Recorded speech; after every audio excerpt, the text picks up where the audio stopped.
Olá, boa tarde. Começa agora o Jornal da Justiça desta terça-feira, 2 de junho.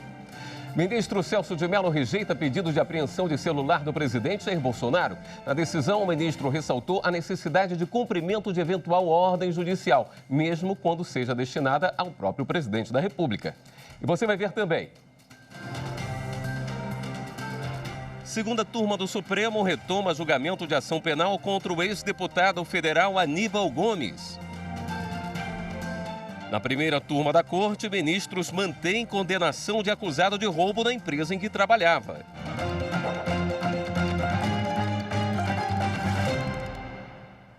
A segunda turma do Supremo Tribunal Federal retomou hoje o julgamento de uma ação penal na qual o ex-parlamentar Aníbal Gomes, do Ceará, e o engenheiro Luiz Carlos Sá são réus por corrupção e lavagem de dinheiro. O então deputado federal Aníbal Gomes, na época do PMDB do Ceará, e o engenheiro Luiz Carlos Sá são acusados de participar de um esquema de desvio de recursos da Petrobras.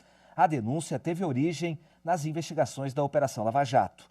O Ministério Público acusa o ex-deputado e o engenheiro de receberem 3 milhões de reais de empresas que prestavam serviços de apoio à navegação para a Petrobras. O parlamentar teria oferecido 800 mil reais ao então diretor de abastecimento da petroleira, Paulo Roberto Costa, para fechar acordos extrajudiciais com as empresas. O acordo foi assinado em 2008 no valor de 69 milhões de reais. Depois de ouvir representantes do Ministério Público Federal e os advogados de defesa dos réus, a segunda turma retomou o julgamento nesta terça. O ministro Edson Fachin, relator do caso, destacou documentos e provas apresentados pelo Ministério Público. Ele votou pela condenação dos acusados por crime de corrupção passiva. Rememoro a atribuição ao denunciado Aníbal Ferreira Gomes da prática de ato de corrupção passiva, bem como da ação em conjunto com o coacusado Luiz Carlos Batista Sá, bem como também com o representante das empresas de praticagem João Paulo Ferreira Ornelas e Paulo Roberto Baeta Neves, com o recebimento de valores injustificados decorrentes da efetiva celebração de acordo extrajudicial, valores destinados em grande parte a Aníbal Ferreira Gomes. Para o relator, o ex-parlamentar e o engenheiro não devem ser condenados por lavagem de capitais. Edson Fachin também votou pela absolvição do deputado pelo crime de corrupção ativa. Na sequência, o ministro Celso de Mello acompanhou o voto do relator. O julgamento foi suspenso agora há pouco e será retomado na próxima terça-feira com o voto dos demais ministros da segunda turma. Já a primeira turma do Supremo manteve a condenação de um homem acusado de roubo na empresa em que trabalhava. O réu João Paulo Benício de Mello foi condenado por roubo qualificado a 5 anos e 4 meses de prisão em regime semiaberto. Segundo a denúncia, João Paulo, que trabalhava numa empresa de pagamento de contas e saques, teria planejado o roubo de dinheiro com o cunhado. O advogado de defesa pedia a nulidade da decisão em primeiro grau, ou então que o crime não fosse enquadrado como roubo qualificado. Se há roubo a ser imputado corretamente ao réu que simulou empregar, seria o criminoso naquela simulação, quem abordava para obter o dinheiro, ele talvez tenha uma capitulação jurídica distinta, mas a hora paciente não. A hora paciente que não empregou qualquer simulação de violência nem nada, simulava ser vítima, não havia temor algum, porque sabia que o criminoso era seu cunhado. O relator, ministro Marco Aurélio, entendeu que não havia fundamento para desclassificar o crime de roubo e votou por manter a condenação. Não viabiliza o reconhecimento do tipo penal estelionato, no que, além de a simulação não ser do conhecimento da vítima, a caracterização do roubo não pressupõe a efetiva intenção do agente de realizar o mal pretendido, bastando seja a forma utilizada, subtração mediante violência, para a subtração da coisa alheia móvel. O ministro Luiz Fux divergiu.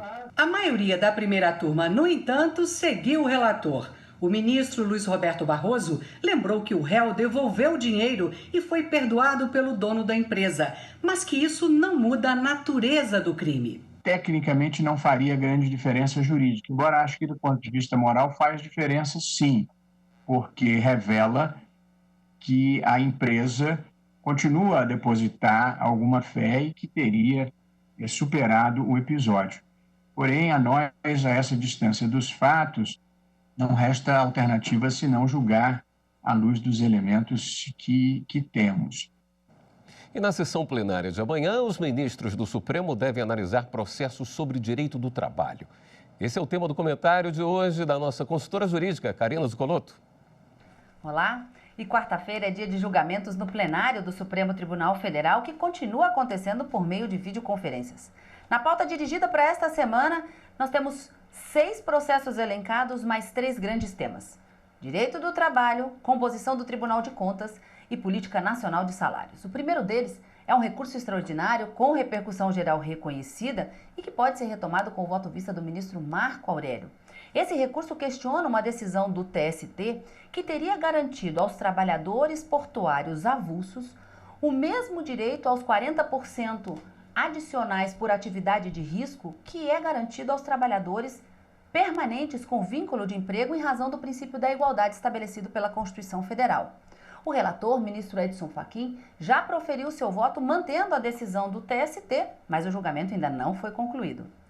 Em outra ação da relatoria do ministro Ricardo Lewandowski, o governador do estado de Roraima questiona alterações promovidas por uma emenda à Constituição do Estado de 99, que teria alterado a forma de composição do Tribunal de Contas do Estado, ao argumento de que essa alteração violaria o modelo da Constituição Federal de 88, e também estabeleceu a necessidade de uma prévia aprovação pela Assembleia Legislativa de alguns nomes para alguns cargos da administração pública. Segundo o governador, essa prévia aprovação seria uma tentativa de interferência, de intervenção do Poder Legislativo na administração pública, o que prejudicaria as atividades do Poder Executivo, daí uma arguição de inconstitucionalidade. Outras 2 ações que também já tiveram julgamento iniciado e já contam com 8 votos pela improcedência, da relatoria do ministro Gilmar Mendes, questiona a composição por 5 conselheiros do Tribunal de Contas do município de São Paulo e também que as normas aplicadas aos conselheiros do Tribunal de Contas do Estado seriam, para eles, também aproveitadas. O argumento é de inconstitucionalidade, mas, como eu disse, o julgamento não foi finalizado e pode também ser retomado com o voto vista do ministro Marco Aurélio. E, por fim, 2 ações da ministra Carmen Lúcia, da relatoria da ministra Carmen Lúcia, que questiona uma medida provisória do ano de 2000 que teria promovido alteração na legislação referente à política nacional de salários. Segundo o partido autor, essa medida provisória não teria preenchido os requisitos constitucionais para sua edição, requisitos de relevância e urgência, daí uma arguição de inconstitucionalidade formal, e ainda violaria os princípios da irredutibilidade dos salários e também do reconhecimento de acordos e convenções coletivas de trabalho. Todos esses julgamentos a gente vai poder acompanhar amanhã no Direto do Plenário a partir das 14 horas aqui na TV Justiça. Eu te espero.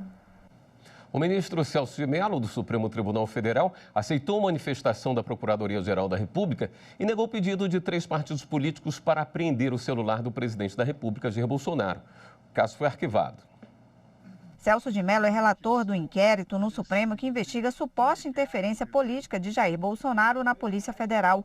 Os partidos Democrático Trabalhista, Socialista Brasileiro e Verde pediam a apreensão do celular do presidente e de outras pessoas, entre elas o filho dele, Carlos Bolsonaro, para realização de perícia.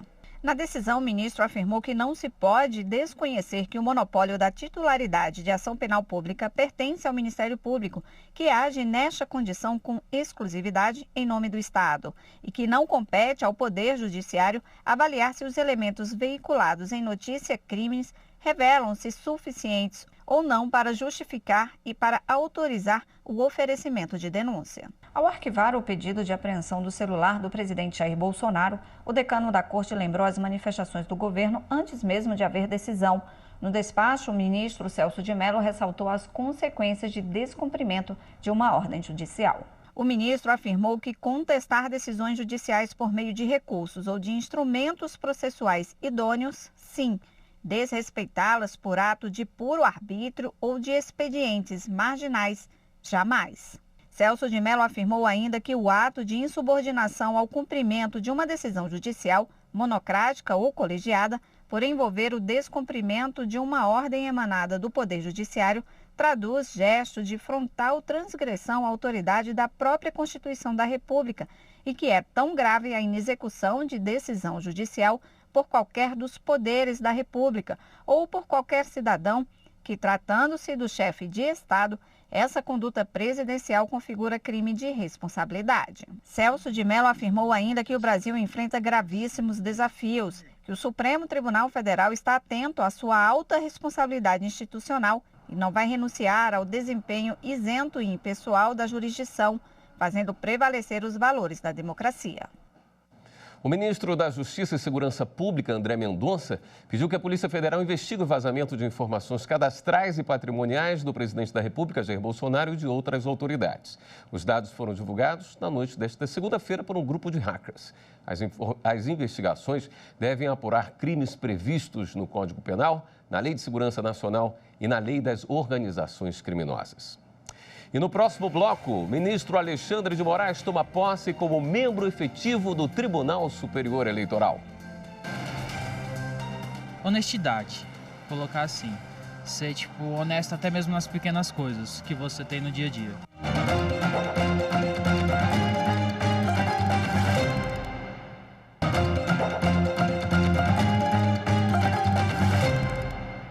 Começa daqui a pouco, às 6 horas, a cerimônia de posse do ministro Alexandre de Moraes como integrante efetivo do Tribunal Superior Eleitoral. Sobre isso, a gente conversa agora com a repórter Renata Gorga. Oi, Renata, boa tarde. Temos novidade nessa posse? Isso mesmo, William. Boa tarde a você e a todos que nos acompanham. Pelo menos no Tribunal Superior Eleitoral, essa será a primeira vez que uma solenidade de posse vai acontecer de forma completamente virtual e que o termo de posse vai ser assinado pelo SEI, o Sistema Eletrônico de Informações. Alexandre de Moraes vai assumir o cargo de ministro efetivo do TSE depois de ter ficado 2 anos como ministro substituto da Corte. Ele vai ocupar a vaga da ministra Rosa Weber, que já concluiu o mandato na presidência do tribunal. Até o momento, 78 pessoas confirmaram presença na cerimônia, entre convidados de honra e também na mesa virtual. William. Assim, no início da... Obrigado pelas suas informações, Renata. O Superior Tribunal de Justiça reconheceu prescrição de crime de falsidade ideológica.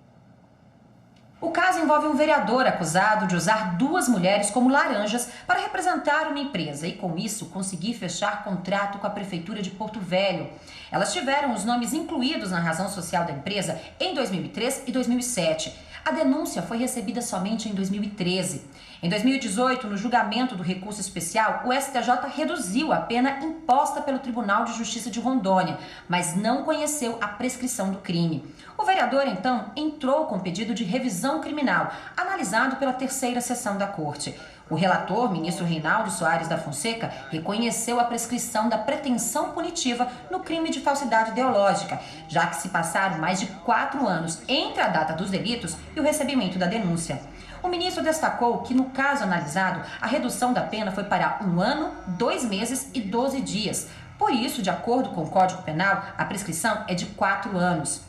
O ministro afirmou ainda que não se pode considerar a reiteração da prática pelo fato dos nomes dos laranjas não terem sido retirados em alterações contratuais posteriores e ressaltou que esse é um crime instantâneo e foi consumado no momento da primeira alteração fraudulenta. Por isso, o prazo prescricional deve ser contado da consumação do delito e não da eventual reiteração da prática. Por unanimidade, o colegiado, então, reconheceu a prescrição do crime.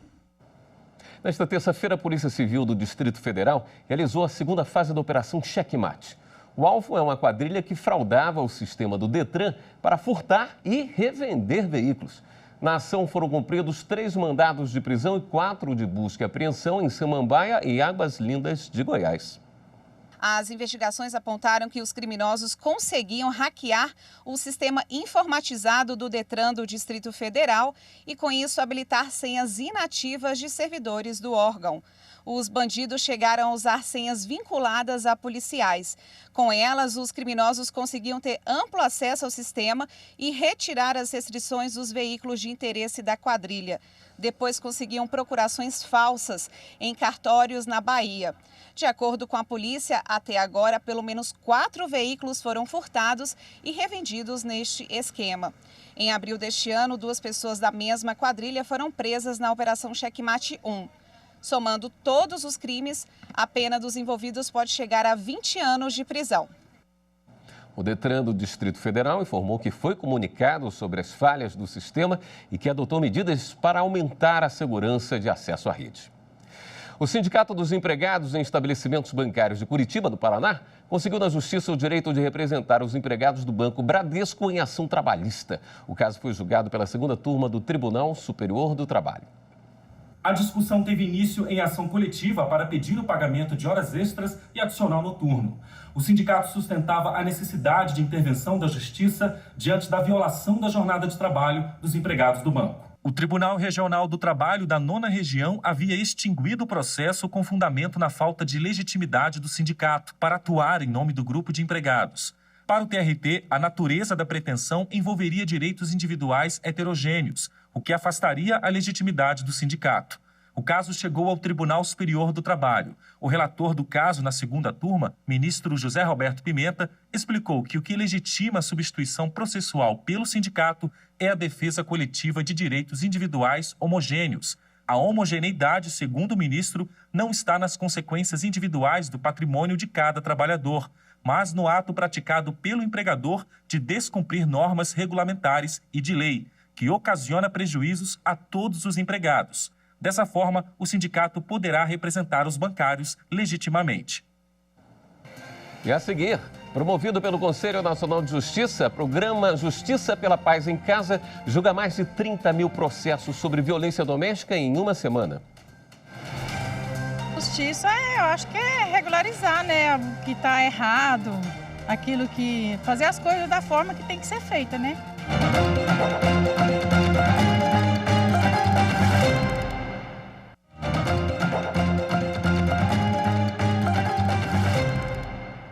Nesta 16ª edição do programa Justiça pela Paz em Casa, em apenas uma semana, quase 32 mil processos sobre violência doméstica foram julgados em todo o país. O evento foi realizado entre os dias 9 e 13 de março, pouco antes dos tribunais adotarem medidas de trabalho remoto por causa da pandemia do novo coronavírus.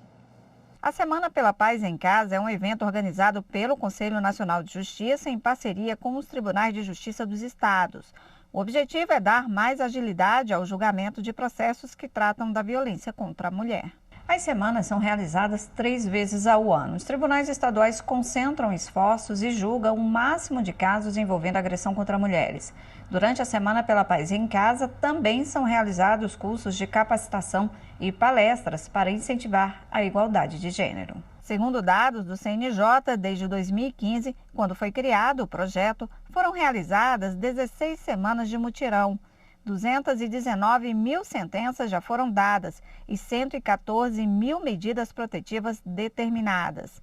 Na última edição, realizada em março, foram concedidas mais de 8 mil medidas protetivas de urgência, a maior parte no Rio Grande do Sul, São Paulo e Minas Gerais. O Tribunal de Justiça do Acre foi o que conseguiu diminuir o maior número de processos pendentes, uma redução de 8,4%. Logo depois veio a Bahia com 7,6% e a Paraíba com 6,5%. O Superior Tribunal de Justiça realiza seminário virtual para discutir questões relacionadas à sustentabilidade no Poder Judiciário em meio à pandemia do novo coronavírus.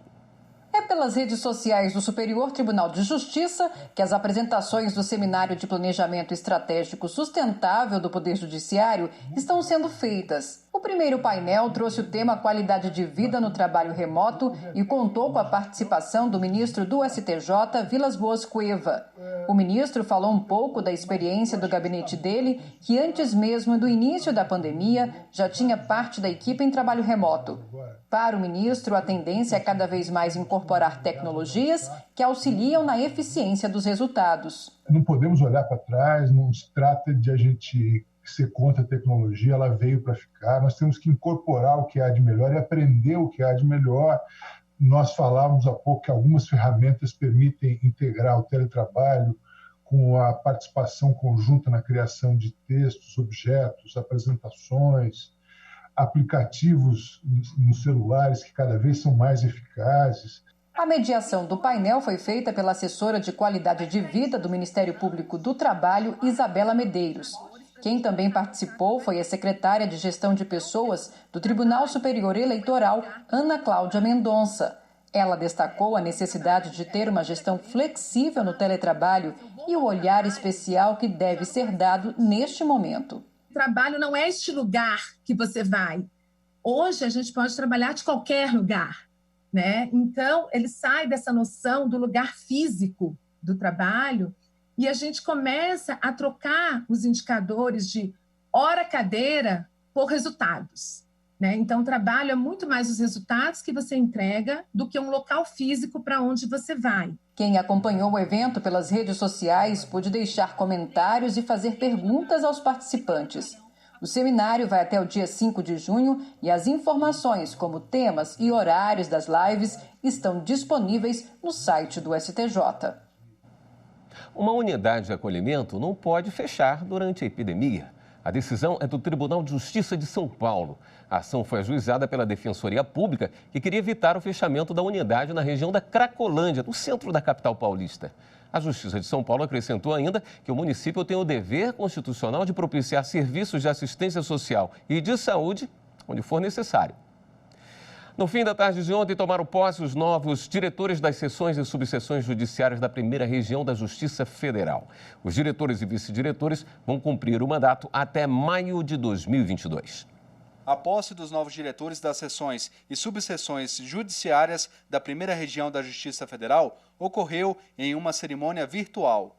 Acompanhados em vídeo pelo presidente do TRF1, Ítalo Mendes, os 14 juízes federais assinaram o termo de posse. Um dos primeiros a registrar o documento foi o juiz federal Erley da Luz Brasil, diretor do Foro da Seção Judiciária do Estado do Acre, que durante o discurso falou sobre o papel das seções judiciárias nesse período em que o Brasil atravessa uma pandemia. Na linha de frente da Justiça Federal está a direção do Foro, que garante as condições materiais para que seus juízes exerçam a relevante atribuição de que são imbuídos. Aí reside o melhor e maior desafio da nobre e honrosa missão que eu e meus colegas assumimos hoje, juntamente com os vice-diretores.